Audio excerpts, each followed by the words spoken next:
Welcome to Lesson 3. Today we're going to talk about multiplying a fraction by a fraction. First, we want to look at the problem 1/2 times 3/5. But before we do that, your code for today is PIG. Now there's going to be different steps we take to multiplying fractions. This first fraction is done pretty easily. We're going to do it the same way we did the last lesson. We're going to multiply across. So we end up with 1 times 3, which is 3, and 2 times 5, which is 10. So our answer would be 3/10. We can't reduce or simplify that one anymore. So our answer would just be 3/10. This problem could be found on page 274, and it's letter A if you wanted to follow along. This problem can be found on page 274, letter B. Now, once again, we're multiplying a fraction by a fraction, so we're going to multiply the numerator and the denominator. So 1 times 3 would give me 3. 3 times 4 would give me 12. Now I look at 3/12 and I notice that I can simplify it a little bit more. So I want to find a number that can go both into 3 and 12. If I look at it, I see 3 can go into both. So I want to divide the numerator by 3 and the denominator by 3. So 3 divided by 3 is 1, and 12 divided by 3 is 4. So my answer would be 1/4.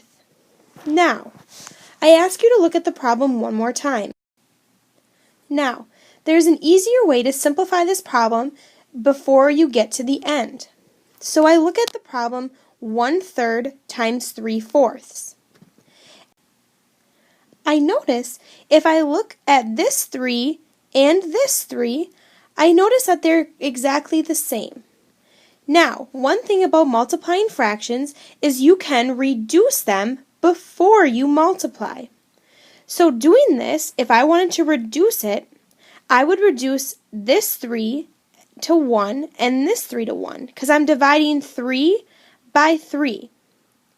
So with those simplifying to 1, I look at my other diagonals. I have a 1 and a 4. Now I notice I can't simplify those anymore. They are already completely simplified. So I can't simplify anymore, and I can multiply across. 1 times 1 is 1, and 1 times 4 is 4.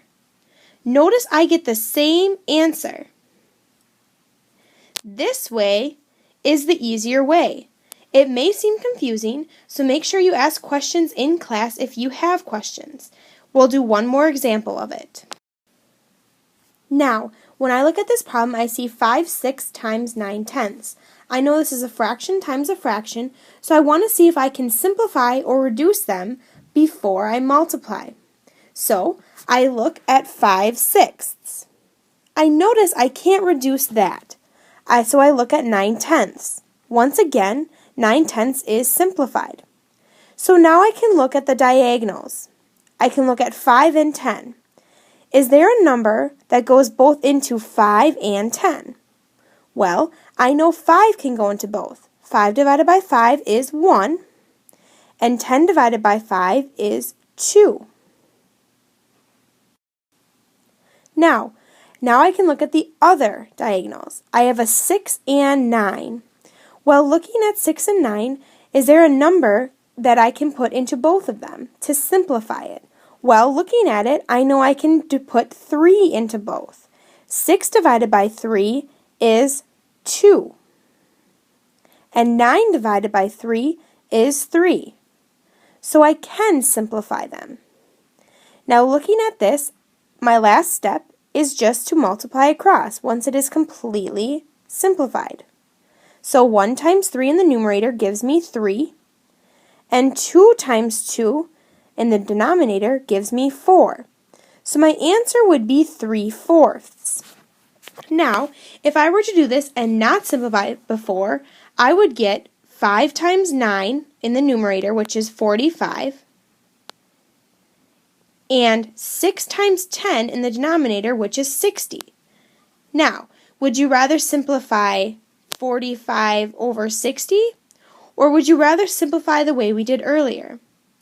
I think the way we did earlier is much simpler.